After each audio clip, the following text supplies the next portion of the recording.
I'm very positive a lot of people are going to start their review off with some type of pun towards emotions and whatnot. But yeah, not here. I'm going to jump right into the review because I've been super excited for this. And without further ado, it's time to talk Inside Out 2. Let's jump into the review of that right now.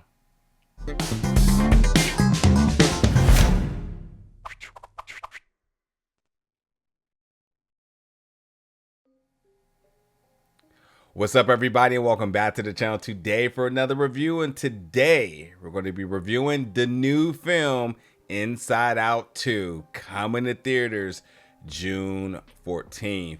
I just checked it out. Got me a good old nice poster here, which I have been overtly excited to check this film out because I got a chance to check out the first 35 minutes at CinemaCon this year, and I was blown away. So obviously I've been craving to get the remaining portion of the film, and it didn't disappoint. This film, up and down the board, was just fantastic. And just to really quickly go about what this film is about, because in Inside Out 2, we return to the mind of the newly minted teenager Riley, who, just as headquarters is undergoing a sudden demolition to make room for something newly entire and unexpected new emotions. So our original crew of emotions, joy, sadness, anger, fear, and disgust, now have to make room for anxiety and friends. So, that's partially in paraphrasing what the synopsis says, but like to add some more detail to that, Riley's going through puberty. And so the emotions that we have been accustomed to in the previous film now has to make room for some more mature emotions, which now we're going to see a little bit of a rival in the dynamic between joy and anxiety. Now, let me just tell you, this story is freaking amazing because, and to kind of really go into all the categories in terms of like reviewing this film, like first of all, let me just say like every voice actor, both old and new, give fantastic performances, very distinct performances in correlation to their emotions. So, folks really dive into their emotions, and like it's spot on. However you think a certain emotion would sound, they nail it, and anxiety all over the place. Frantic, I enjoyed it, and anxiety is voiced by Maya Hawke, so a fantastic addition with Maya to this.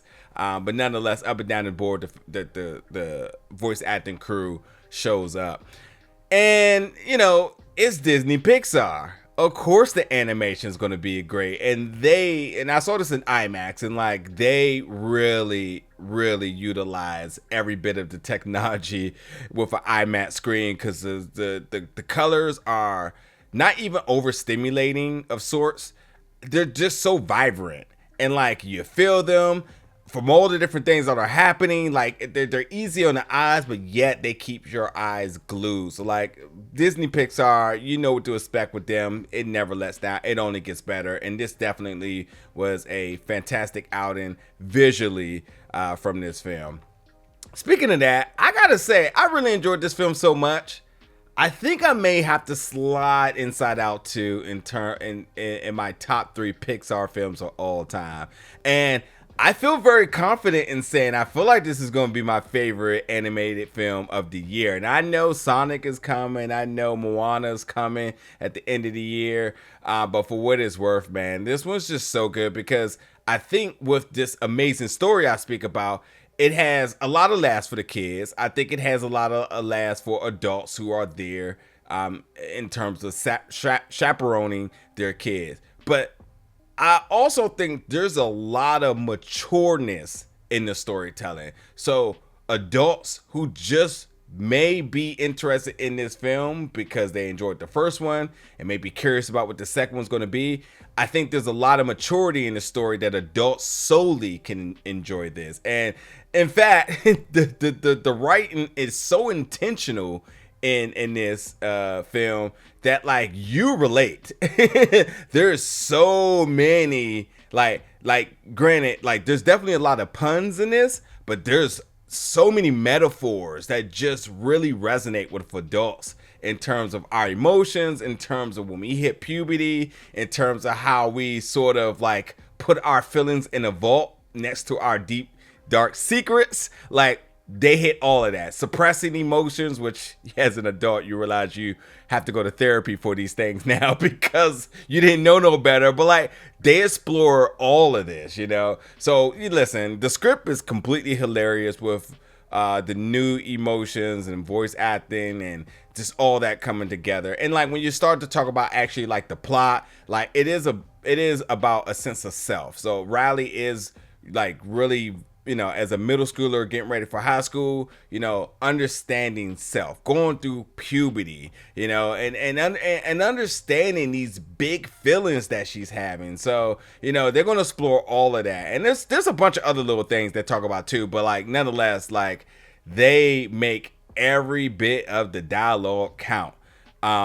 And even to the point that emotions, how they're working, some are working with each other and some are working against each other. So you could imagine that joy and anxiety don't quite always get on the same path because that's just not how that works, you know? And also, I think the other thing is too, is like they also explore like how to handle anxiety. And it is truly about anxiety feeling like they have priority over headquarters. And of course, Joy has always been like the leader. So what does it look like when there isn't and Joy and anxiety is taking full control? And then, you know, you have other things such as like sadness working with embarrassment.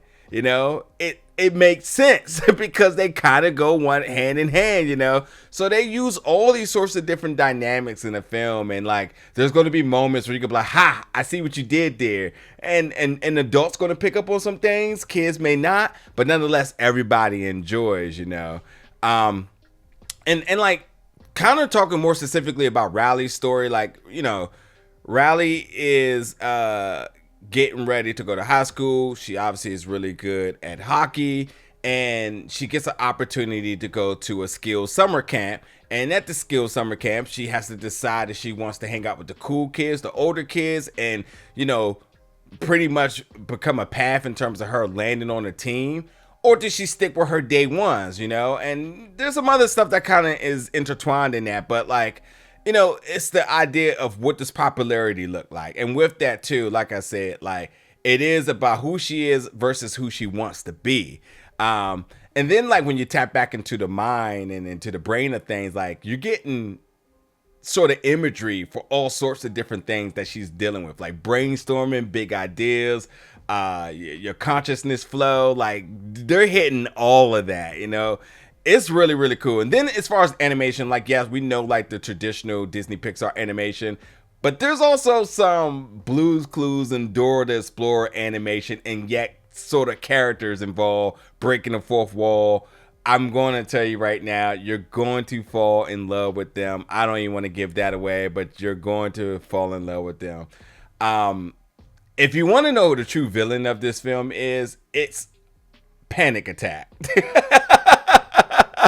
That's the true villain of this film. However you want to look at it, it ain't anxiety, it is Panic Attack. And honestly, there's also a message kind of intertwined with that, and how when you're having a panic attack, how you need to basically recognize all of your emotions and have them work together in order to get you out of that spot, you know? So there's that. There's also a little funny moment where anxiety sort of turns into the Flash and she creates Flashpoint, but, you know, you'll pick up on it when you see it. So I, you know, got to throw a little superhero reference in there.